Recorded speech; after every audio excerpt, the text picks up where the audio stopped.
Las imposturas intelectuales se definen como el uso fraudulento de la ciencia y que se manifiesta en una mezcolanza literaria de difícil lectura, con la cual son muchos los lectores jóvenes que caen en el peligro de convertirse en discípulos de estas jeringonzas o apartarse del sendero de la buena lectura. ¿Cómo podemos identificar las imposturas intelectuales?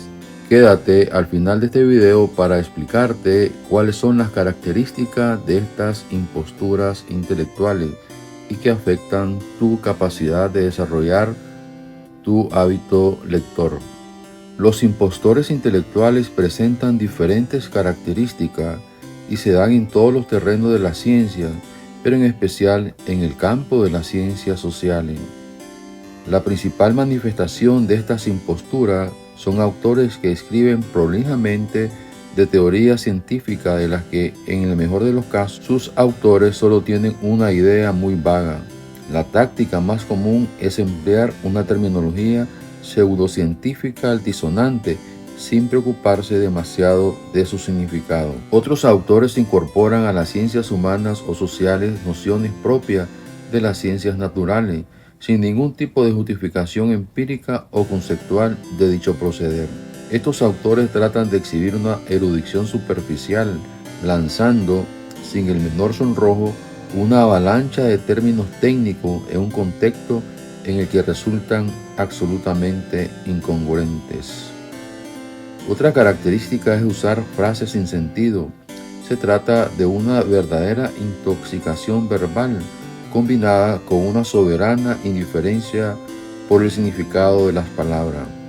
El posmodernismo y otras corrientes intelectuales se caracterizan por el rechazo más o menos explícito de la tradición racionalista de la Ilustración, por elaboraciones teóricas desconectadas de cualquier prueba empírica y por un relativismo cognitivo y cultural que considera que la ciencia no es nada más que una narración, un mito o una construcción social, explica Alan Sokal, físico de la Universidad de Nueva York. También afirma categóricamente que la razón por la cual en la mayoría de los casos estos escritores parecen incomprensibles es porque no tienen nada sustancial ni real que decir. Ante el argumento de que muchos de los términos de las ciencias naturales y las matemáticas usados por los posmodernistas se hace con sentido metafórico, se debe recordar que la función de una metáfora suele ser la de aclarar un concepto poco familiar relacionándolo con otros más conocidos, contrario al estilo farragoso de los textos posmodernistas. Sobre Jacques Lacan, por ejemplo, Sokal dice que el aspecto más asombroso de este autor y de su discípulo es sin duda la actitud que mantienen respecto a la ciencia, privilegiando hasta el extremo la teoría, es decir, en realidad el formalismo y los juegos de palabras, en detrimento de la observación y la experimentación. La fascinación por la escritura oscura, el relativismo epistémico, unido a un escepticismo generalizado respecto a la ciencia moderna, el interés excesivo por las creencias subjetivas, independientemente de su veracidad o falsedad, y el énfasis en el discurso y el lenguaje en oposición a los hechos que aluden, o peor aún, el rechazo de la idea misma de la existencia de uno de los hechos a los que es posible referirse, son características de estos escritores de la posmodernidad.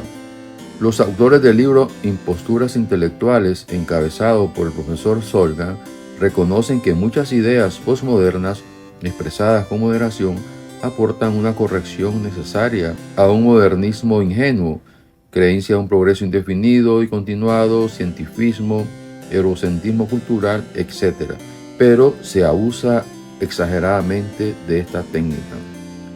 Lamentan, no obstante, que en las ciencias sociales abundan los ejemplos de cientificismo. Pensemos, entre otras, en ciertas corrientes de la sociología cuantitativa, de la economía neoclásica, del conductismo, del psicoanálisis y del marxismo, y hasta el feminismo a ultranza con su ideología de género. La crítica del profesor Sokal es consecuente con lo que desde hace muchos años Mario Bunge, filósofo argentino, dicho de Martin Heidegger y sus imitadores franceses, Sartre, Derrida, entre otros, en el sentido de que sus textos se ajustan a la siguiente regla: cuando no tengas nada que decir, dilo en difícil, y los incautos lo tomarán profundo.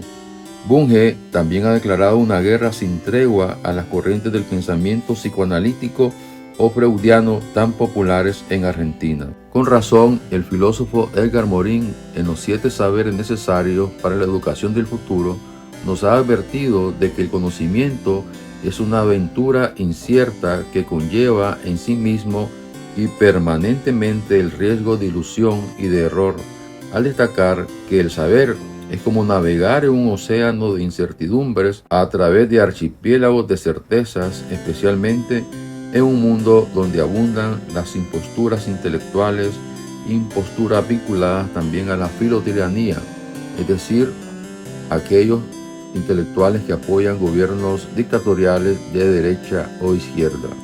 Te saluda Eduardo Estrada. Si te gustó este video, por favor dale like, compártelo y espero tus comentarios.